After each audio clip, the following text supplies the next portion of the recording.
ಅಂತೇಳಿ ನಾನೇನು ಹೇಳಿಕ್ಕೆ ಹೋಗುವುದಿಲ್ಲ. ಅದು ನಾಶ ಆಗಲಿಕ್ಕೆ ಇನ್ನೂ ಕೆಲವೊಂದು ಸಮಯ ಬೇಕಾಗುತ್ತೆ. ಇವತ್ತಿನ ದಿವಸ ಒಂದು ಮಾತನ್ನು ಹೇಳಿದರು ಬಸವಣ್ಣವರು. ಆವತ್ತಿನ ಕಾಲದಲ್ಲಿ ಇದನ್ನು ತೆಗೆದು ಹಾಕಬೇಕು ಅಂತಕ್ಕಂಥ ಪ್ರಯತ್ನಗಳನ್ನು ಮಾಡಿದರು ಅಂಥೇಳಿ. ಆದರೆ ಬಸವಣ್ಣವರು ಅವತ್ತಿನ ಕಾಲದಲ್ಲಿ ಒಂದು ಹೇಳಿದರು, ಇವನ ಆರವ ಎಂದು ಎನಿಸಿದ್ರಯ್ಯ, ಇವ ನಮ್ಮವ ಎಂದು ಎನಿಸಯ್ಯ, ಕೂಡಲ ಸಂಗಮ ದೇವ ಇವ ನಮ್ಮ ಮನೆಯ ಮಗನೆಂದು ಎನಿಸಯ್ಯ. ಅವರು ಕಲ್ಯಾಣದಲ್ಲಿ ಕ್ರಾಂತಿಯನ್ನು ಮಾಡಿದರು. ಅನುಭವ ಮಂಟಪ ನಿರ್ಮಾಣ ಮಾಡಿ ಅಲ್ಲಿ ಅಲ್ಲಂಪ್ರಭು ಅವರ ಅಧ್ಯಕ್ಷತೆ ಒಳಗೆ ಇಂಥ ಚಿಂತನಾ ಗೋಷ್ಠಿಗಳನ್ನು ಮಾಡ್ತಾಯಿದ್ರು.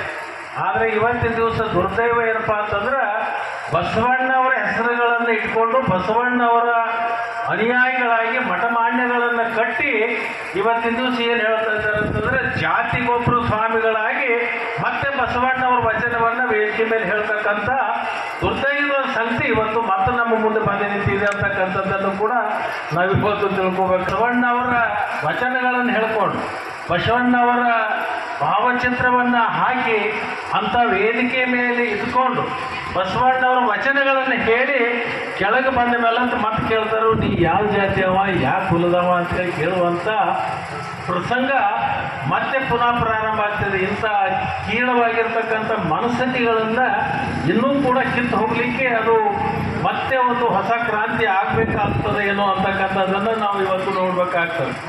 ಅಂಥ ಒಂದು ದುಸ್ಥಿತಿಯಲ್ಲಿ ಇವತ್ತು ಸಮಾಜ ಬಹಳಷ್ಟು ನೋವನ್ನು ಉಂಡಿರ್ತಕ್ಕಂಥದ್ದು.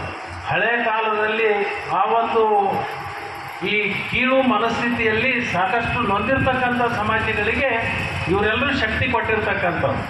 ಜಗಜೀವನ್ ರಾಮ್ ಅವರು ಇರ್ಬೋದು, ಬಾಬಾ ಸಾಹೇಬ್ ಅಂಬೇಡ್ಕರ್ ಅವರು ಇಂಥ ಸಮಾಜಗಳಿಗೆ ಸಾಕಷ್ಟು ಶಕ್ತಿಯನ್ನು ಕೊಟ್ಟಿರ್ತಕ್ಕಂಥವ್ರು. ಸಮಾನತೆಯನ್ನು ತರಬೇಕು ಅಂತಕ್ಕಂಥ ಒಂದು ಹೋರಾಟಗಳನ್ನು ಮಾಡಿರ್ತಕ್ಕಂಥವ್ರು. ಅದರ ಜೊತೆಗೆ ಅವತ್ತಕ್ಕೆ ಇವತ್ತು ಅನೇಕ ಕಡೆ ಬುದ್ಧ ಬಸವ ಅಂಬೇಡ್ಕರನ್ನು ನಾವು ಯಾಕೆ ನೆನೆಸ್ತೀವಿ ಅಂತಂದರೆ ಅವರು ಸಮಾನತೆಯನ್ನು ತರಬೇಕು ಅಂತಕ್ಕಂಥ ಚಿಂತನೆಗಳನ್ನು ಮಾಡಿರ್ತಕ್ಕಂಥ ಮಹಾಪುರುಷರಲ್ಲಿ ಅವರೆಲ್ಲರೂ ಕೂಡ. ಅದರಿಂದಲೇ ಬುದ್ಧ ಬಸವ ಅಂಬೇಡ್ಕರ್ ಅಂತ ಹೇಳಿ ನಾವಿವತ್ತು ಎಲ್ಲ ಕಡೆ ಅವರನ್ನು ನಾವು ಆರಾಧಿಸ್ತೀವಿ, ಅವ್ರ ಬಗ್ಗೆ ಗೌರವಿಸ್ತೀವಿ, ಅವರನ್ನು ಪ್ರತಿನಿತ್ಯ ನಾವು ನೆನೆಸ್ಕೊಳ್ತಕ್ಕಂಥದ್ದು ಯಾಕೆ ಮಾಡ್ತೀವಿ ಅಂತಂದರೆ ಸಮಾಜದಲ್ಲಿ ಇವತ್ತು ಈ ಶಾಲಾ ವಿದ್ಯಾರ್ಥಿಗಳಿಗೆ ಈ ಶಿವಭಾಗ್ಯ ಅಂತಕ್ಕಂಥದ್ದನ್ನು ರಾಜ್ಯ ಮಟ್ಟದ ಒಂದು ಟೆಂಡರ್ ಪ್ರಕ್ರಿಯೆ ಮಾಡಬೇಕು ಅಂತಕ್ಕಂಥ ಏನು ಚಿಂತನೆ ನಡೆದಿದೆ ಅದನ್ನು ನಿಲ್ಲಿಸಬೇಕು. ಸ್ಥಳೀಯವಾಗಿ ಎಲ್ಲರಿಗೂ ಕೂಡ ಅದರದ ಲಾಭ ಸಿಗಬೇಕು ಮತ್ತು ಈ ಚರ್ಮಗಾರಿಕೆ ಉದ್ಯೋಗದಲ್ಲಿ ಇರ್ತಕ್ಕಂಥವ್ರಿಗೆ ಅದು ಹೆಚ್ಚು ಸಹಕಾರ ಆಗಬೇಕು ಅಂತಕ್ಕಂಥ ವಿಚಾರಗಳನ್ನು ನಮ್ಮ ಗಮನಕ್ಕೆ ತಂದಿದ್ರೆ ಅದನ್ನು ಖಂಡಿತವಾಗಿಯೂ ಕೂಡ ಅದು ಸಂಬಂಧಪಟ್ಟಂಥ ಸಚಿವರ ಗಮನಕ್ಕೂ ತರ್ತೀನಿ ಮತ್ತು ಪ್ರಸಂಗ ಬಂದಿದ್ದಾದರೆ ವಿಧಾನಸಭೆಯಲ್ಲಿ ಅದನ್ನು ಚರ್ಚೆ ಮಾಡುವಂಥ ಕೆಲಸವನ್ನು ಕೂಡ ನಾನು ಮಾಡ್ತೀನಿ ಅಂತಕ್ಕಂಥ ಮಾತನ್ನು ಈ ಒಂದು ಸಂದರ್ಭದಲ್ಲಿ ನಾನು ಹೇಳಿ ವಿಶೇಷವಾಗಿ ಸಮಾಜಕ್ಕೆ ನಾನು ಒಂದು ವಿನಂತಿಯನ್ನು ಮಾಡ್ಕೋತೀನಿ. ಯಾರೂ ಕೂಡ ಶಿಕ್ಷಣದಿಂದ ವಂಚಿತರಾಗ್ತಕ್ಕಂಥ ಕಾರ್ಯದಲ್ಲಿ ತಾವು ಇರಬಾರ್ದು. ತಮ್ಮ ಮಕ್ಕಳಿಗೆ ಉತ್ತಮವಾಗಿರ್ತಕ್ಕಂಥ ಶಿಕ್ಷಣ ಕೊಡಬೇಕು. ಆ ಶಿಕ್ಷಣ ಅಂತಂದರೆ ಅದಕ್ಕೆ ಅಂಬೇಡ್ಕರ್ ಅವರು ಹೇಳಿದ್ದಾರೆ, ಹುಲಿಯ ಹಾಲನ್ನು ಯಾರು ಕುಡಿತಾರೋ ಅವರು ಆ ಹುಲಿ ಹಾಲಿನಂತೆಯೇ ಅದೊಂದು ಶಿಕ್ಷಣ ಅಂತಕ್ಕಂಥದ್ದು. ಹುಲಿ ಹಾಲಿನಂತೆ ಇರ್ತಕ್ಕಂಥ ಶಿಕ್ಷಣ, ಆ ಶಿಕ್ಷಣವನ್ನು ಯಾರು ಕಲಿತಾರೋ ಅದು ಗಜ್ಜರಿಸದೆ ಸುಮ್ಮನೆ ಇರೋಕ್ಕಾಗಲ್ಲ ಅಂತಕ್ಕಂಥದ್ದನ್ನು ಏನು ಹೇಳಿದಾರಲ್ಲ, ಆ ನಿಟ್ಟಿನಲ್ಲಿ ತಮ್ಮ ಎಲ್ಲ ಮಕ್ಕಳಿಗೆ ಉತ್ತಮವಾಗಿರ್ತಕ್ಕಂಥ ಶಿಕ್ಷಣ ಕೊಡಬೇಕು. ಇಲ್ಲಿರ್ತಕ್ಕಂಥ ಅನೇಕ ಜನ ಕಾರ್ಮಿಕರು ಇದೆ, ಕಾರ್ಮಿಕರ ಮಕ್ಕಳಿಗೂ ಕೂಡ ವಿಶೇಷವಾಗಿರ್ತಕ್ಕಂಥ ಒಂದು ವಸತಿ ಶಾಲೆಯನ್ನು ನಾವು ಈಗಾಗಲೇ ಒಂದು ತಂದಿದ್ದೀವಿ. ಇನ್ನು ಮುಂದಿನ ವಾರ ಅಥವಾ ಒಂದು 10 ದಿವಸದೊಳಗಾಗಿ ಎಲ್ಲ ಕಾರ್ಮಿಕರ ಕುಟುಂಬಗಳನ್ನು ಸಹಿತವಾಗಿ ಕರೆಸಿಕೊಂಡು ಅದಕ್ಕೆ ಭೂಮಿ ಪೂಜೆಯನ್ನು ಮಾಡಿ ಸುಮಾರು 36 ಕೋಟಿ ರೂಪಾಯಿದಲ್ಲಿ ಕಾರ್ಮಿಕರ ಮಕ್ಕಳಿಗೆ ವಸತಿ ಶಾಲೆಯನ್ನು ಪ್ರಾರಂಭ ಮಾಡ್ತಕ್ಕಂಥದ್ದು. ಅದರ ಜೊತೆಗೆ ವಿಶೇಷವಾಗಿ ಕೇಂದ್ರೀಯ ವಿದ್ಯಾಲಯ ಸುಮಾರು 5 ವರ್ಷದ ಪ್ರಯತ್ನದ ಫಲದಿಂದ ಇವತ್ತು ಕೇಂದ್ರದ ಶಿಕ್ಷಣ ಸಚಿವರಾಗಿರ್ತಕ್ಕಂಥವರು ನಮಗೆ ಅಥಣಿ ತಾಲೂಕಿಗೆ ಒಂದು ಕೇಂದ್ರೀಯ ವಿದ್ಯಾಲಯವನ್ನು ಮಂಜೂರಾತಿಯನ್ನು ಮಾಡಿರ್ತಕ್ಕಂಥದ್ದು. ಈ ವರ್ಷದಿಂದಲೇ ಅದರ ಒಂದು ಅಡ್ಮಿಷನ್ ಕೂಡ ಈಗಾಗಲೇ ಪ್ರಾರಂಭ ಆಗಿದೆ. ಯಾರು ತಮ್ಮ ಮಕ್ಕಳನ್ನು ಅಲ್ಲಿ ಕಲಿಬೇಕು ಅಂತಕ್ಕಂಥ ಆಸಕ್ತಿಯನ್ನು ಹೊಂದಿದರೆ ಅಂಥ ಒಂದು ಫಾರ್ಮ್ಗಳನ್ನು ತಗೊಂಡು ಅಲ್ಲಿ ಅವರಿಗೆ ಅಲ್ಲಿ ಯಾವುದೇ ವಸೂಲಿ ಇಲ್ಲ. ಅಲ್ಲಿ ಲಕ್ಷ್ಮಣ ಸವದಿ ಅವ್ರನ್ನ ಹೇಳಿಸಿದ್ರೆ ಅಥವಾ ಯಾರಾದರೂ ಲೀಡರ್ಗಳನ್ನ ಹೇಳಿದ್ರೆ ಅಥವಾ ಸಣ್ಣಕ್ಕಿನ ಕರ್ಕೊಂಡು ಹೋದ್ರೆ ಅಲ್ಲಿ ಸೀಟ್ ಸಿಗ್ತಾವೆ ಅನ್ನೋದು ತೆಗೀರಿ. ಅಲ್ಲಿ ಯಾರು ಮೆರಿಟ್ ಮೇಲೆ ಮತ್ತು ಒಳ್ಳೆಯ ಜಾಣರು ಇರ್ತಕ್ಕಂಥ ವಿದ್ಯಾರ್ಥಿಗಳಿಗೆ ಅಲ್ಲಿ ಅಡ್ಮಿಷನ್ ಸಿಗ್ತದೆ. ಅದಕ್ಕೆ ಟ್ರೈ ಮಾಡಿ ತಮ್ಮ ಮಕ್ಕಳಿಗೆ ಅಲ್ಲಿ ಹಾಕುವಂಥ ಅದು 1ನೇ ತರಗತಿಯಿಂದನೇ ಪ್ರಾರಂಭ ಆಗುತ್ತದೆ.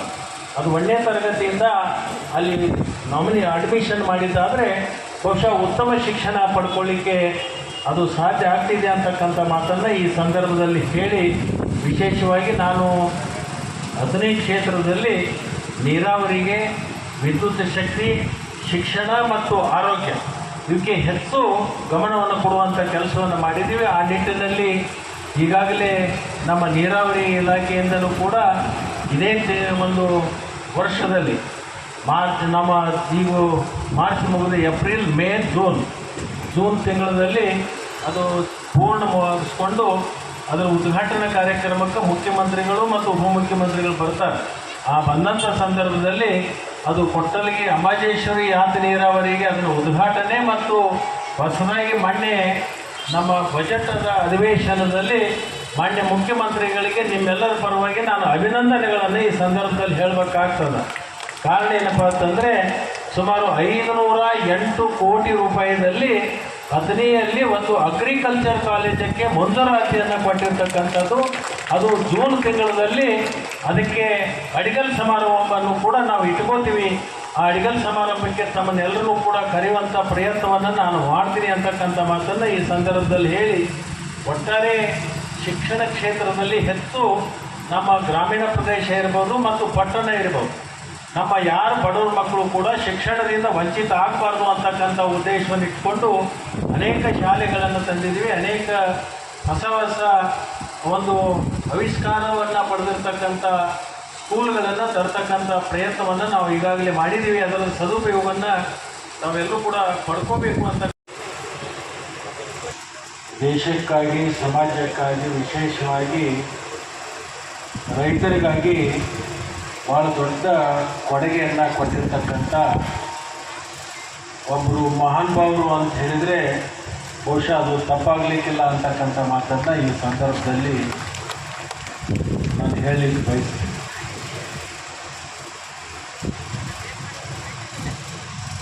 ಮನುಷ್ಯ ಹುಟ್ಟೋದು ಆಕಸ್ಮಿಕ, ಸಾವು ನಿಶ್ಚಿತ. ಈ ಹುಟ್ಟು ಸಾವು ಮಧ್ಯದಲ್ಲಿರ್ತಕ್ಕಂಥ ಒಂದು ನಮ್ಮ ಬದುಕೇನಿದೆಯಲ್ಲ, ಆ ಬದುಕನ್ನು ಯಾವ ರೀತಿ ನಾವು ಸಮಾಜಕ್ಕೆ ಸಮರ್ಪಣೆ ಮಾಡ್ತೀವಿ ಅದರ ಆಧಾರದ ಮೇಲೆ ಸಮಾಜ ಅವರನ್ನು ಗುರುತಿಸ್ತಕ್ಕಂಥ ಕೆಲಸವನ್ನು ಮಾಡ್ತಾ ಇದೆ. ಬಹುಶಃ ಡಾಕ್ಟರ್ ಬಾಬಾ ಸಾಹೇಬ್ ಅಂಬೇಡ್ಕರ್ ಇರ್ಬೋದು, ಮಹಾತ್ಮ ಗಾಂಧಿ ಇರ್ಬೋದು, ಡಾಕ್ಟರ್ ಬಾಬು ಜಗಜೀವನ್ ರಾಮ್ ಅವರು ಇರ್ಬೋದು, ಇಂಥ ಅನೇಕ ಮಹನೀಯರು ತಮ್ಮ ಜೀವನದಲ್ಲಿ ಸಮಾಜಕ್ಕಾಗಿ, ದೇಶಕ್ಕಾಗಿ, ವಿಶೇಷವಾಗಿ ಈ ಅಸ್ಪೃಶ್ಯತೆ ಅಂತಕ್ಕಂಥ ಪಿಡುಗನ್ನು ಕಿತ್ತು ಹಾಕಲಿಕ್ಕೆ ತಮ್ಮದೇ ಆಗಿರ್ತಕ್ಕಂಥ ಅನೇಕ ಈ ಸಮಾಜದ ಪರವಾಗಿ, ಸಮಾಜದ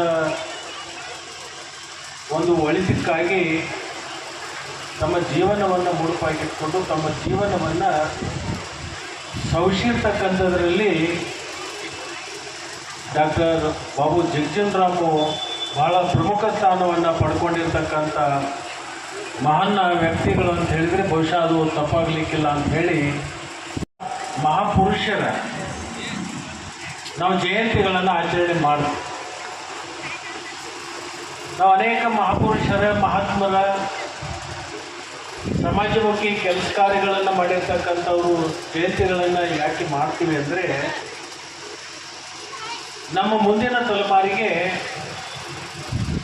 ಆ ಮಹಾಪುರುಷರ ಮಾಡಿರ್ತಕ್ಕಂಥ ಕಾರ್ಯ ಮತ್ತು ಅವರು ಮಾಡಿರ್ತಕ್ಕಂಥ ಸಮಾಜಮುಖಿ ಚಿಂತನೆಗಳನ್ನು ಮರೆತು ಹೋಗಬಾರ್ದು. ಅದು ನಿರಂತರವಾಗಿ ಜೀವಂತವಾಗಿ ಇರಬೇಕು ಅಂತಕ್ಕಂಥದ್ದು ಉದ್ದೇಶಗಳನ್ನು ಇಟ್ಕೊಂಡು ನಾವು ಮಹಾತ್ಮರ, ಮಹಾಪುರುಷರ, ಮಹಾನುಭಾವರ ಜಯಂತಿಗಳನ್ನು ಆಚರಣೆ ಮಾಡ್ತೀವಿ. ಅದಕ್ಕೆ ಉಪನ್ಯಾಸಕರು ತಮ್ಮ ಭಾಷಣದಲ್ಲಿ ಅನೇಕ ವ್ಯಾಖ್ಯಾನಗಳನ್ನು ನಮ್ಮ ಮುಂದೆ ಇಟ್ಟಿದೆ. ಕೇಂದ್ರದಲ್ಲಿ ಅನೇಕ ಇಲಾಖೆಗಳನ್ನು ನಿರ್ವಹಣೆ ಮಾಡಿರತಕ್ಕಂಥ ಸಂದರ್ಭದಲ್ಲಿ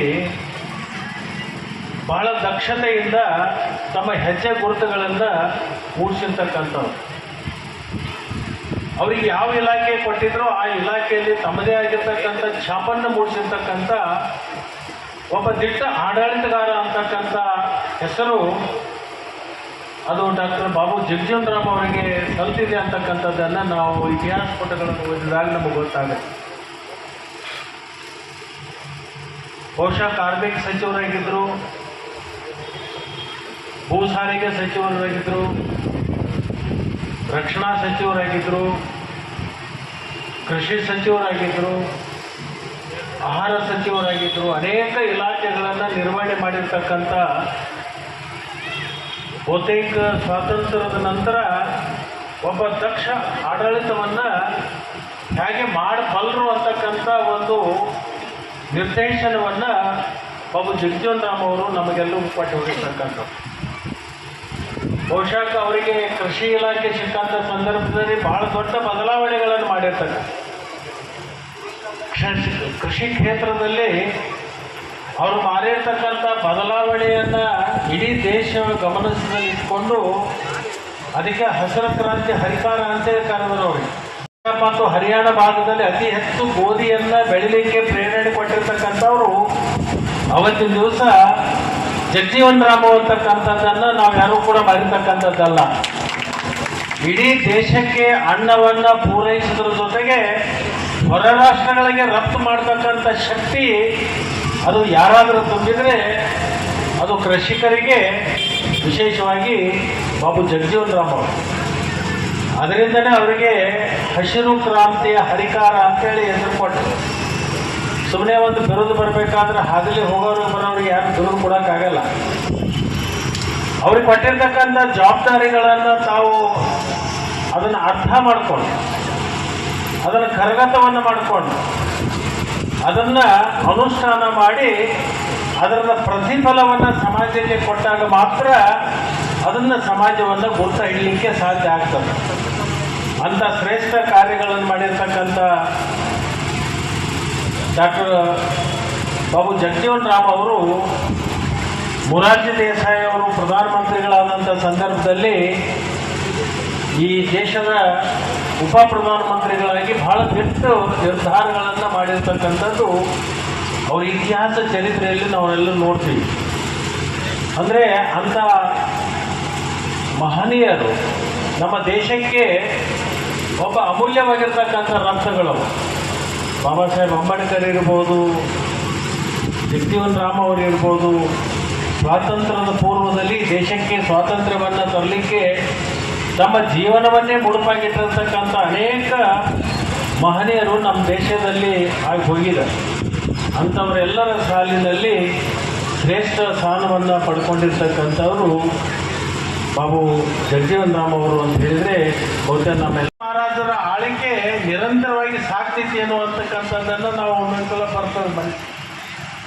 ಬ್ರಿಟಿಷರು 200 ವರ್ಷಗಳ ಆಳಿ ದೇಶ ಬಿಟ್ಟು ಹೋಗಿರ್ಬೋದು, ಆದರೆ ಅವರು ಬರದೇ ಹೋಗಿದ್ರೆ, ಅಂದರೆ ಒಂದು ಯಾವುದಾದ್ರೂ ಒಂದು ಕೈಗಟ್ಟನೆ ಆಗದ ಇದ್ದರೆ ಒಂದು ಒಳ್ಳೆಯ ಕೆಲಸಗಳನ್ನು ಮಾಡಲಿಕ್ಕೆ ಆಗೋದಿಲ್ಲ.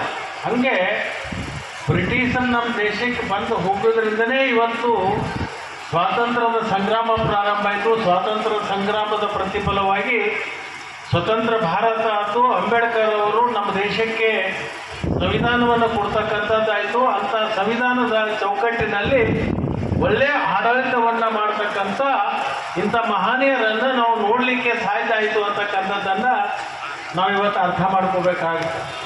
ಒಂದು ವೇಳೆ ಬ್ರಿಟಿಷರು ನಮ್ಮ ದೇಶಕ್ಕೆ ಬರದೇ ಹೋಗಿದ್ರೆ ಬಹುತೇಕ ಹಿಂದಿನ ಕಾಲದಲ್ಲಿರ್ತಕ್ಕಂಥ ಇನ್ನೂ ಅನೇಕ ದೇಶಗಳಲ್ಲಿ ಇದ್ದಾವೆ ರಾಜ್ಯ ಮಹಾರಾಜರ ಆಳ್ವಿಕೆ ಇರ್ತಕ್ಕಂಥದ್ದು. ಅವತ್ತಿನ ದಿವಸ ಇರ್ತಕ್ಕಂಥ ವ್ಯವಸ್ಥೆ ಅದು ಹೋಗಿ ಇವತ್ತು ಸ್ವತಂತ್ರ ಭಾರತ ಪ್ರಜಾತಂತ್ರ ವ್ಯವಸ್ಥೆಯಲ್ಲಿ ನಾವು ಬದುಕಲಿಕ್ಕೆ ಅವಕಾಶಗಳನ್ನು ಸಿಕ್ಕಿರ್ತಕ್ಕಂಥದ್ದು ಬಹುಶಃ ಆ ಹೋರಾಟದ ಪ್ರತಿಫಲದಿಂದ ಇವತ್ತು ನಾವು ಸ್ವತಂತ್ರ ಭಾರತದಲ್ಲಿ ಇದ್ಕೊಂಡು ಒಂದು ಸಮಾಜಕ್ಕೆ ನ್ಯಾಯ ಕೊಡಿಸ್ತಕ್ಕಂಥ ಕೆಲಸದಲ್ಲಿ ಇವತ್ತು ಸಾಕಷ್ಟು ಬದಲಾವಣೆ